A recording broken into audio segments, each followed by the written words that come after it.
এতিয়াৰ পৰা চৰকাৰী চাকৰিয়ালেও পিন্ধিব পাৰিব গেৰুৱা হাফ পেণ্ট। এতিয়াৰে পৰা চৰকাৰী কৰ্মচাৰীয়েও লাঠি ঘূৰাই ক'ব পাৰিব হিন্দু ৰাষ্ট্ৰৰ কথা। RSSে 100 বছৰ সম্পূৰ্ণ কৰা উপলক্ষে বিজেপিয়ে গ্ৰহণ কৰিছে ডাঙৰ সিদ্ধান্ত। তৃতীয়বাৰৰ বাবে শাসনলৈ আহি যেন মূৰৰ ওপৰত নাচিছে মোদীৰ কেন্দ্ৰীয় চৰকাৰে। হয়, এতিয়াৰে পৰা চৰকাৰী চাকৰিয়াল কৰ্মচাৰীয়েও কৰিব পাৰিব RSS। 2025 চনত 100 বছৰৰ বৰ্ষপূৰ্তি পালন কৰিব ৰাষ্ট্ৰীয় স্বয়ংসেৱক সংঘই।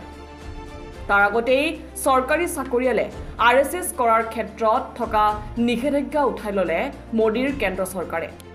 এতিয়াৰে পৰা RSSকে ধৰি আন 5টা সামাজিক আৰু আধ্যাত্মিক সংগঠনত যোগদান কৰিব পাৰিব চৰকাৰী কৰ্মচাৰীসকলে। এই কথা সামাজিক মাধ্যমত সদৰি কৰিছে বিজেপিৰ IT চেলৰ মুৰব্বী অমিত মালৱিয়াই। স্মৰ্তব্য যে 1966 চনত ইন্দিৰা গান্ধী চৰকাৰে জাৰি কৰা নিষেধাজ্ঞা প্ৰত্যাহাৰ কৰি চৰকাৰী চাকৰিয়ালক হিন্দুত্ববাদৰ ৰাজনীতি কৰাৰ বাট মুকলি কৰি দিলে মোদীৰ বিজেপি চৰকাৰে।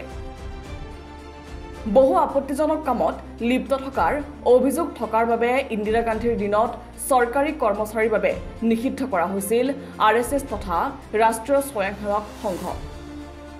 কিন্তু পিছত কেন্দ্ৰত বিজেপি শাসনলৈ অহাৰ পাছতো দেশৰ স্বাৰ্থত ইন্দিৰা গান্ধীয়ে আৰোপ কৰা এই নিষেধাজ্ঞাক উঠাই লোৱা নাছিল বিজেপিৰ প্ৰধানমন্ত্ৰী অটল বিহাৰী বাজপেয়ীৰ চৰকাৰে।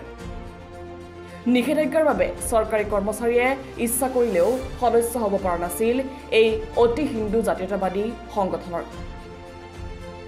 যাৰ বাবে হয়তো দেশখনৰ ৰাজনৈতিক পৰিৱেশ হিন্দুত্ববাদৰ কৰাল গ্ৰাসত সোমাই পৰাৰ পৰা বহু পৰিমাণে ৰক্ষা পৰিছিল।